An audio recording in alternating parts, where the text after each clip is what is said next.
Hello friends, இப்போ வந்து பார்த்திங்கன்னா நமக்கு எஸ்பிஓவில் வந்து பார்த்திங்கன்னா இப்போ டாஸ்க்கை சேஞ்ச் பண்ணிட்டாங்க. அதாவது முன்னாடி இருந்த டாஸ்க் மாதிரி இல்லை. இப்போ முன்னாடி 3 இருந்துச்சு, இப்போ அதையும் ஸ்டார்ட் பண்ணி 2ஆக கொடுத்துருக்காங்க. இப்போ பாருங்கள், டாஸ்க் இன்ஸ்ட்ரக்ஷனில் வந்து பார்த்திங்கன்னா சர்வே ஒப்பீனியன் இன்ஸ்ட்ரக்ஷன் இருக்குல்ல, இது ஒரு டாஸ்க்காகவும் நம்ம ஆல்ரெடி மீடியா பூஸ்டர்னு ஒரு முன்னாடியே அந்த டாஸ்க் பண்ணியிருக்கோம், அதுவும் இப்போ ஆட் பண்ணியிருக்காங்க. இது எப்படின்னா, சர்வே ஒப்பீனியன் நம்ம கிளிக் பண்ணிடுறோம். முன்னாடி வந்து பார்த்திங்கன்னா நம்ம பைமோட் ஆப்பில் போயிட்டு அந்த ப்ராடக்ட்டோட நேமை நம்ம காப்பி பண்ணிட்டு போயிட்டு பைமோட் ஆப்பில் போடுவோம். ஆனால் இப்போ அந்த மாதிரி நம்ம கொண்டு வரல, ரொம்ப சிம்பிளாக கொடுத்துட்டாங்க. இங்கேயே வந்து நம்ம டேரெக்டாக அந்த பைமோட் ஆப்போட லிங்க்குக்கே நம்ம போகிற மாதிரி கொடுத்துருக்காங்க. இங்கே பாருங்கள், இப்போ அந்த கிளிக் ஹியரை கிளிக் பண்ண உடனே டேரெக்டாக வந்து பார்த்திங்கன்னா நம்ம பைமோட் ஆப்புக்கே போயிடுச்சு. இங்கே பாருங்கள், ஹார்லிஸ் உமன்ஸ் ஹார்லிஸ் வந்திருக்குல்ல, இங்கே பாருங்கள். இப்போ அதோட அந்த ப்ராடக்ட்டோட இமேஜு அந்த டீட்டெயில்ஸ்லாம் கொடுத்துருப்பாங்க. முன்னாடி வந்து பார்த்திங்கன்னா இங்கே முன்னாடியே நமக்கு அமௌண்ட்லாம் எல்லாமே ரிவ்யூலாம் கொடுத்துருப்பாங்க. ஆனால் இப்போ ரிவ்யூஸ் கொடுக்காம அந்த ப்ராடக்ட்டோட யூசேஜ் கொடுத்துருக்காங்க. அந்த ப்ராடக்ட் எதுக்காக யூஸ் பண்ணுவாங்க, அட்வான்டேஜ் எல்லாமே கொடுத்துருக்காங்க. இப்போ நமக்கு என்ன தேவை, அந்த ப்ராடக்ட்டோட அமௌண்ட்டு தான் தேவை. அப்போ நம்ம என்ன பண்ணோம்னா, பை நவுன்னு ஒரு ஆப்ஷன் இருக்குல்ல, அதை கிளிக் பண்ணோம்னா இப்போ வந்துடும் நமக்கு அதோட ரேட்டிங்ஸு, அதோட யூசேஜு. இங்கே பாருங்கள், இப்போ வந்துருச்சு பார்த்தீங்களா. கீழே ஸ்க்ரோல் பண்ணுறேன். இங்கே பாருங்கள், இப்போ வந்துருச்சு பாருங்கள், அமௌண்ட் வந்துருச்சுங்களா, 170 போட்டிருக்கு. ப்ளஸ் வந்து பார்த்திங்கன்னா கீழே வந்து ரிவ்யூஸு, அதுக்கான கோடு எல்லாமே இதெல்லாம் கொடுத்துருக்காங்க. இப்போ வந்து அவ்வளோதான். நம்ம நோட் பண்ணக்கூடிய விஷயம் வந்து பார்த்திங்கன்னா இதில் மோஸ்ட்லி நம்ம அதுதான் தேவை, நமக்கு அமௌண்ட் தான் தேவை.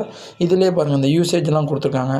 சப்போஸ் உங்களுக்கு யூசேஜ்லாம் தெரியல, அந்த கமெண்ட்ஸில் டைப் பண்ண தெரிலனா இதுலேருந்து ஒரு 4-5 இது நீங்கள் படித்து பார்த்து கூட நீங்கள் அங்கே டைப் பண்ணி போட்டுக்கலாம்.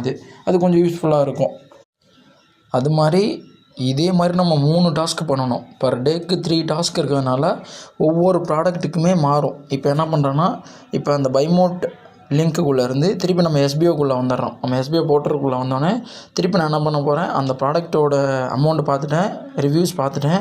இப்போ நான் என்ன பண்ண போகிறேன், டாஸ்க்கை சப்மிட் பண்ண போகிறேன். இங்கே பாருங்கள், டாஸ்க் சப்மிஷனில் போய்ட்டு இப்போ இங்கே இதில் கொடுத்துருக்காங்க பாருங்கள், பர் டே 3 டாஸ்க் நம்ம பண்ணுற மாதிரி வரும். ஒவ்வொரு டாஸ்க்குக்கும் 3 ஹவர்ஸ் நமக்கு கேப்பு.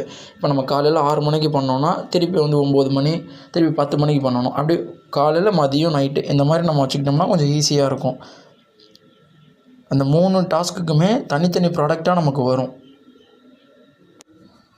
இப்போ பாருங்கள், இங்கே கிளிக் பண்ணிடுறேன். நான் கிளிக் பண்ண உடனே வந்து பார்த்திங்கன்னா நமக்கு அந்த டாஸ்க்கை சப்மிட் பண்ணுறதுக்கான ஆப்ஷன்ஸ்லாம் வந்துருச்சு.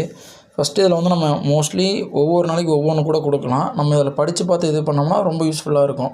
இப்போ நான் என்ன பண்ணுறேன், இங்கே பாருங்கள், இந்த ப்ராடக்ட்டு வந்து பர்ச்சேஸ் பண்ணுறதுக்கு இன்ட்ரெஸ்ட் இருக்கா அப்படின்னு கேட்குறாங்க. எனக்கு இன்ட்ரெஸ்ட் இருக்குதுன்னு சொல்கிறேன். அப்புறம் வந்து என்ன கேட்டிருக்காங்கன்னா, லோக்கல் ஸ்டோர்ஸா இல்லை ஆன்லைனில் எங்கேயாவது கிடைக்குமா அப்படின்னு கேட்டிருக்காங்க. லோக்கல் ஸ்டோர்னு கொடுக்குறேன்.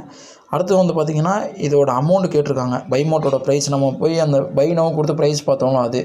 அடுத்தது வந்து பார்த்திங்கன்னா இந்த கமெண்ட்ஸ் கேட்டிருக்காங்க. இங்கே பாருங்கள், அதாவது இந்த ப்ராடக்ட்டோட ஃப்ரெண்ட்ஸ் அண்ட் ஃபேமிலிக்கு இது பண்ணுவீங்களான்னு. நெக்ஸ்ட்டு வந்து பார்த்திங்கன்னா இன்னொரு ஆப்ஷன் கேட்டிருக்காங்க பாருங்கள், இந்த ப்ராடக்ட்டோட ரிவ்யூ. நீங்கள் யூஸ் பண்ணியிருக்கீங்க அப்படின்னா அதுக்கான ரிவ்யூஸ் கொடுங்க. யூஸ் பண்ணல அப்படின்னா நீங்கள் நோ கொடுத்துருங்க. இப்போ அதில் உங்களுக்கு ப்ராடக்ட் வரும்ல, 3 டாஸ்க் பண்ணும் போதும் 3 ப்ராடக்ட் நமக்கு ஷோ ஆகும். அந்த 3 ப்ராடக்ட்டில் நீங்கள் யூஸ் பண்ணியிருந்தீங்கன்னா எஸ் கொடுங்க, இல்லைனா நோ கொடுத்து சப்மிட் பண்ணிடுங்க. அவ்வளோதான் ஃப்ரெண்ட்ஸ். இப்போ நான் என்ன பண்ணுறேன், இந்த ப்ராடக்ட்டுக்கு ஒரு ரேட்டிங் கொடுத்துட்டு நெக்ஸ்ட்டு வந்து பார்த்திங்கன்னா இதுக்கான ஒரு எனக்கு தெரிஞ்ச க்ளூவேர்ட்ஸ் நான் இதில் ஆட் பண்ணியிருக்கேன் அந்த ப்ராடக்ட்டை பற்றி. அதே மாதிரி நீங்களும் அந்த ப்ராடக்ட்டை யூஸ் பண்ணியிருந்தீங்கன்னா அதோட ரிவ்யூஸ் கொடுங்க. ஒரிஜினலாக கொடுங்க, ஃபேக்காக எதுவும் கொடுக்க வேண்டாம். இப்போ நான் சப்மிட் பண்ணிட்டேன். அவ்வளோதான். இதே மாதிரி வந்து பார்த்திங்கன்னா பர் டேக்கு நம்ம 3 டாஸ்க்கு பண்ணணும். ஒவ்வொரு டாஸ்க்குக்குமே வந்து பார்த்திங்கன்னா 3 ஹவர்ஸ் கேப் நமக்கு. இன்னொரு டாஸ்க் வந்து பார்த்திங்கன்னா மீடியா பூஸ்டர், அது உங்களுக்கு தெரியும்னு நினைக்கிறேன். அந்த யூடியூப் சேனலில் அந்த லிங்க்கை எடுத்து வந்து போட்டு அந்த சிம்பிள் கான்செப்ட்டு. இது வந்து பார்த்திங்கன்னா 3 டாஸ்க் பண்ணுற மாதிரி இருக்கும். அப்படி உங்களுக்கு எதாவது டவுட்னா மேலே சார் சொல்லியிருக்க வீடியோவில் எல்லாமே பார்த்துக்கலாம் நீங்கள்.